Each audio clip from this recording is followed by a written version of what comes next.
வேளாண் பட்ஜெட்டில் இடம்பெற வேண்டிய முக்கிய அம்சங்கள் குறித்து முதலமைச்சர் விஜய் ஆலோசனை மேற்கொண்டு வருகிறார். அது தொடர்பான அண்மை செய்தியை பார்த்துக் கொண்டிருக்கிறோம்.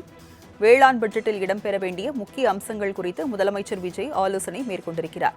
வேளாண்மை துறை சார்ந்த திட்டங்கள், பயிர்க்கடன் தள்ளுபடி தொடர்பாகவும் அமைச்சர் மற்றும் அதிகாரிகளுடன் முதலமைச்சர் விஜய் ஆலோசனை மேற்கொண்டிருக்கிறார். அது தொடர்பான அண்மை செய்தியை பார்க்கிறோம். விவரங்களை செய்தியாளர் நந்தினி வழங்க கேட்கலாம். நந்தினி, வேளாண் பட்ஜெட் தொடர்பாக முதலமைச்சர் விஜய் ஆலோசனை மேற்கொண்டு வருகிறார். விவரங்களை பதிவு பண்ணுங்க. வணக்கம். வேளாண் பட்ஜெட் தொடர்பாகவும் வேளாண்மை துறை சார்பான ஆய்வுக் கூட்டமும் தமிழ்நாடு முதலமைச்சர் ஜோசப் விஜய் தலைமையில் சென்னை தலைமைச் செயலகத்தில் தற்போது தொடங்கி நடைபெற்று வருகிறது. தமிழக அரசின் நிதிநிலை அறிக்கை மற்றும் வேளாண் நிதிநிலை அறிக்கை விரைவில் தாக்கல் செய்யப்பட இருக்கிறது.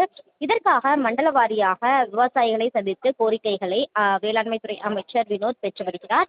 இந்த நிலையில்தான் துறை சார்பான ஆய்வுக் கூட்டங்கள் கடந்த சில நாட்களாகவே முதலமைச்சர் தலைமையில் நடைபெற்று வரக்கூடிய நிலையில் இன்று வேளாண்மை துறை சார்பான ஆய்வுக் கூட்டம் முதலமைச்சர் தலைமையில் தற்போது தொடங்கி நடைபெற்று வருகிறது. இந்த ஆய்வுக் கூட்டத்தில் இந்த ஆண்டு விவசாயிகளுக்கு வழங்க வேண்டிய இழப்பீடுகள், விவசாயிகளின் நலன் காக்க மேற்கொள்ள வேண்டிய நடவடிக்கைகள், வேளாண் பட்ஜெட்டில் இடம்பெற வேண்டிய முக்கிய அம்சங்கள் குறித்து முதலமைச்சர் விரிவான ஆலோசனை மேற்கொள்ள இருக்கிறார். அது மட்டுமல்லாமல் இந்த ஆண்டு வெப்ப அலை அதிக அளவில் வீசும் என தெரிவிக்கப்பட்டிருக்கக்கூடிய நிலையில் இதன் காரணமாக விவசாயிகள் பாதிக்கப்படுவதற்கான வாய்ப்புகள் இருப்பதாக தொடர்ச்சியாக அச்சங்கள் எழுந்து வருகிறது. எனவே இதனை தடுக்க மேற்கொள்ள வேண்டிய முன்னெச்சரிக்கை நடவடிக்கைகள் தொடர்பாகவும் முதலமைச்சர் தலைமையில் நடைபெறக்கூடிய ஆலோசனை கூட்டத்தில் விரிவான ஆலோசனை என்பது மேற்கொள்ள இருக்கிறது.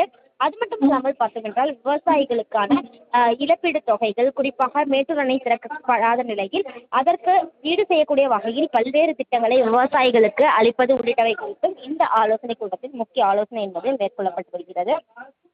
விவசாயிகளின் நலன் காக்க வேளாண்மை துறை பட்ஜெட்டில் பல்வேறு முக்கிய அம்சங்கள் இடம்பெறும் என எதிர்பார்க்கக்கூடிய நிலையில் முதலமைச்சர் தலைமையில் நடைபெறக்கூடிய இந்த ஆலோசனை கூட்டம் என்பது முக்கியத்துவம் வாய்ந்ததாகவே பார்க்கப்படுகிறது. விவரங்களுக்கு நன்றி நந்தினி.